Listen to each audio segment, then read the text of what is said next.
Welcome to Epic Yarn Gems. Today I'm going to be showing you how to do the thermal stitch and also how to make it into a headband. The yarn I used was the Caron Pantone Bamboo in the color Tropical Fruit. I also used my 5-point millimeter hook to create this headband. And the headband is actually done in one flat piece and is joined together with a slip stitch on the seam. We are going to start with a slip knot, so do that any way that works best for you. And then we are going to start our chain. Make your chain as long as you need so that the headband goes comfortably around the person's head. When I made mine, I did use 70 chains, and to be honest, that was a little bit short, so I wish I would have done a couple more. And also, when you're doing your chain, try to keep your tension loose because when the headband is finished, it can become a little restrictive if that foundation chain is too tight. When we look at our foundation chain, we're going to turn it upside down. And on the bottom of that chain, you'll see these little humps back there. And that is where we are going to be placing our hook and doing a single crochet. And it is easier once you get a couple stitches in there, but again, what we're doing is we're working into that bottom hump underneath where your chain started, and you're going to do a single crochet by going through the loop, yarning over, pulling up a loop, and then going through both loops on your hook. And what you're going to do is you're going to do that all the way to the end of your chain.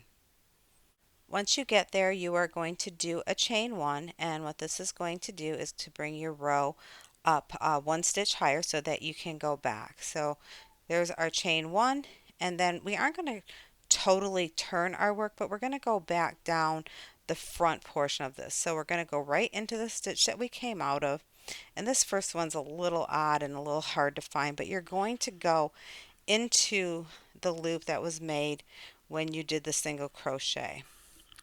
So let's look at that again, and it may be a little easier to see here, but you go into the back loop of the single crochet that you just did, and you're going to go into the chain as well, and you're going to do a single crochet, and that's what's going to give the thickness to this stitch.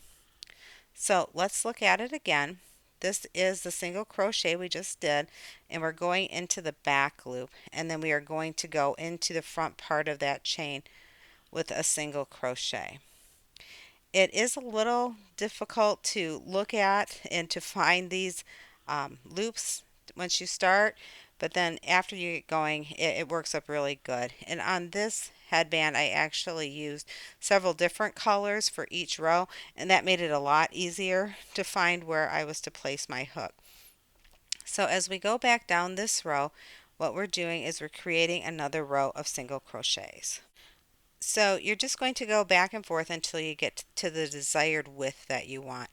I want to show you a little further down the line as I've made several more rows of my headband, and having the two different colors, it is a little easier to see. So that blue periwinkle color, that is the last row that I did before this green. So you're going to go into that back loop of the previous row stitch, and you're going to go across, and you're going to pick up the loop from it's 2 rows down, and in this case it's the gray. So go into that back loop, you're going to pick up that stitch from 2 rows down, and you're just going to do a single crochet. And since you are using loops from 2 different rows, that's what gives it the thickness. When you look at it from the top, you can see how those stitches line up. You can see the single crochet tops from the previous row, and then you can see that other loop from 2 rows down, and they do line up pretty nicely when you stay with that pattern that I was showing you of picking up that back loop and then the loop from the previous. It doesn't create a lot of zigzag. The other technique for this pattern is the switching of the yarn, or the adding of the yarn. So when you get to the end of the row, you are going to go through that back loop and that previous row, and then you are going to start your single crochet with a yarn over and pulling the loop up. You'll have two loops on your hook, and then you'll pick up your next color and you'll pull it through those two loops and do a chain one, and then you are just going to go back the other way in the same method that you did every other row. I do have a little piece of advice for this. As I was working this up, I did not cut my yarn at the end of each row because I really didn't want to worry about having to weave all the ends in, and I tried to carry it up the side of this project. It didn't work all that well. So my suggestion to you would be to cut off the yarn from the previous row and weave in the ends. Even though it is a pain in the butt, it does create a cleaner edge, and it also makes it easier to do a join on the seam. As I was finishing up this video, I realized that I did not show you how to do the seam join. So I created a quick swatch here. It's far from perfect, but I wanted to just show you really quickly on how to do that seam. You're going to pull the two pieces together and line them up, and there will be some natural spots in which you can insert a sewing needle. And you just really want to make sure that the top and the bottom are even so that your work will be even when you finish.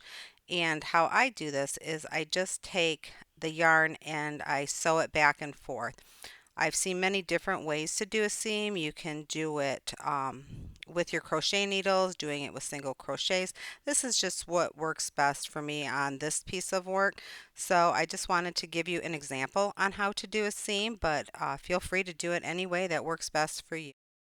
When you get to the end, you're just going to flip your work inside out, and it does create a seam. You can see here that you can see the little joins in the pink area. So if I was doing this for a project, I would actually try to use yarn that you don't see as well. But like I said, here's just an example.